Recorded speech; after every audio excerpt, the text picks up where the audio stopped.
And the South Korean government is launching a task force to review a 2015 deal with Japan to settle the issue of Tokyo's wartime sexual enslavement of Korean women. The agreement is being criticized to be signed by the previous administration without the consent from the victims. Connie Kim with more. Will the launching of the task force be the first step in finally resolving the controversial issue on the victims of Japan's wartime sexual slavery? The Foreign Ministry is acknowledging that the majority of the Korean public do not accept the 2015 agreement reached by Seoul and Tokyo on the so-called comfort women issue by launching a task force team under the direct control of the foreign minister.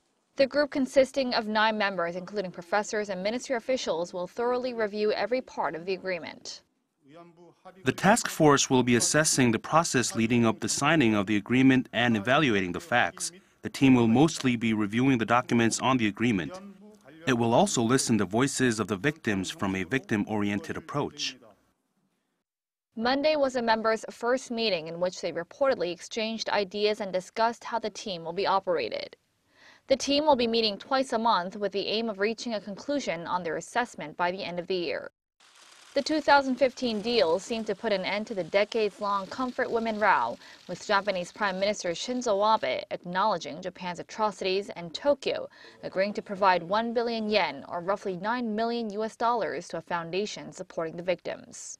But it sparked sharp criticism from the Korean public because it lacked a formal apology to the victims from Abe. A review of the agreement was hinted by President Moon Jae-in, who pledged in his campaign to renegotiate the agreement. Foreign Minister Kang Kyung-hwa had also questioned whether the pact had to use terms such as finally and irreversibly in stating that the issue was solved.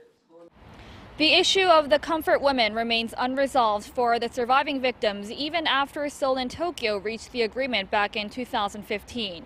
With only 37 victims alive, there is growing hope that the team's review will be done thoroughly and clearly to pave the way for a final resolution. Connie Kim, Arirang News.